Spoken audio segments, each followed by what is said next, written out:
Welcome to today's Explainer. It's August 25th, 2026, and today we are going on an absolutely fascinating journey. We're going to unpack a source text that connects two worlds that honestly rarely ever meet. We're talking about the hard, measurable science of acoustics on one hand and the deep, spiritual power of mantras on the other. If you've ever wondered how invisible forces literally shape our physical reality, well, you're in exactly the right place. Here's the roadmap for this explainer. We'll start off by bridging the tangible physics of ultrasound in the first half, looking at the sound spectrum and some pretty wild industrial miracles. Then, we'll smoothly transition into the metaphysical framework of human speech, mantras, and the 4 levels of sound in the second half. It's a fantastic progression, so let's just dive right into it. Section 1. The spectrum of sound. Before we get into the heavy tech, I want you to just pause for a second and consider the limits of your own perception. Think about how narrow our physical experience actually is. The source text grounds us immediately in the physics of sound by pointing out that the human ear can only detect sounds consisting of 20 to 20,000 vibrations per second. Anything outside of that tiny specific band is just complete silence to us. But, and this is absolutely crucial, just because we can't hear it definitely doesn't mean it isn't there, and it certainly doesn't mean it lacks power. The text draws a really fascinating contrast here. Everyday audible sounds are described as gross, dense, and super limited to our human perception. But inaudible or ultrasonic sounds? Those are subtle, boundless, and significantly more powerful. To put the scale of this into perspective, the author points out that scientists use supersonic radiometers to capture endless, highly potent sound flows way out in the vacuum of space. So the silent universe is actually roaring with energy. That brings us to Section 2, Industrial and Scientific Miracles. So how exactly is modern science harnessing these hyper-powerful, inaudible frequencies?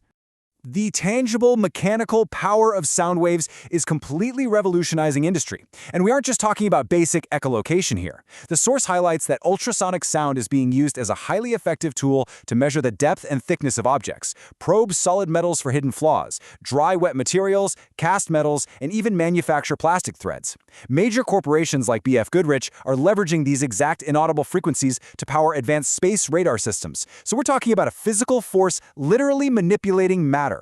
But get this, it doesn't stop at heavy machinery.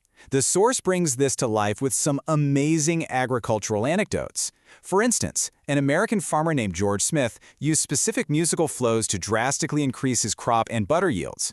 The text also notes that farmers in Yugoslavia have successfully used targeted sound waves to increase milk yields in dairy cows and boost animal stamina, because apparently cows love a good frequency. Sound is quite literally generating life and sustenance. Section 3. The future of acoustic tech. Having established what we can already do, the text takes a really cool pivot to predict what scientists will do next with these incredible waves. The author outlines a very specific 3-step scientific vision for the future here. Step 1, scientists will develop technology to capture specific ambient sound wave frequencies. Step 2, they'll convert those captured sound waves into other forms of energy, specifically heat, light, magnetism, or electricity. And Step 3, this will provide humanity with an incredibly cheap, convenient, and boundless fuel source. I mean, imagine pulling electricity right out of the ambient noise of the universe. It's a game changer. And the upcoming medical applications mentioned in the text are truly mind-bending. The source discusses a future where sound information could completely bypass damaged sensory organs. Instead of relying on a vibrating eardrum, acoustic technology would deliver information directly into the human brain. The author suggests that because the brain is the ultimate processor, this direct pathway could eventually allow the deaf, the blind, and the mute to process environmental sensory information without needing their traditional eyes or ears at all. Section 4. The power of the spoken word. Up to this point, we've explored the hard physics of machine-generated sound. Now we're going to bridge over into the text's claims about human-generated sound.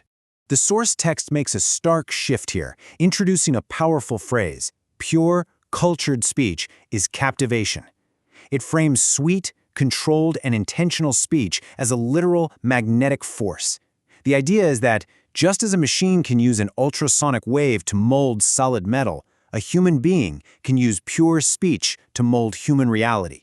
The text details some major sociological and psychological impacts of refined speech. It claims this type of speech turns strangers into allies. It automatically earns respect, affection, and cooperation from others. It physically opens doors to worldly progress. Plus, it forms the absolute foundation of all education, spiritual discourse, and human upliftment. So the takeaway here is that your speech is a tool that shapes your physical and social reality, just as tangibly as a laser shapes steel.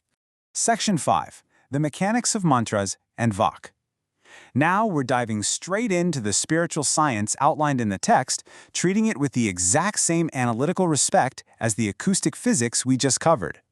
The source draws a really sharp line here between everyday talking and what it calls Vak. Unrefined speech, if it's corrupted, polluted, or arrogant, literally burns up the power of any mantra you try to chant, yielding absolutely zero spiritual results.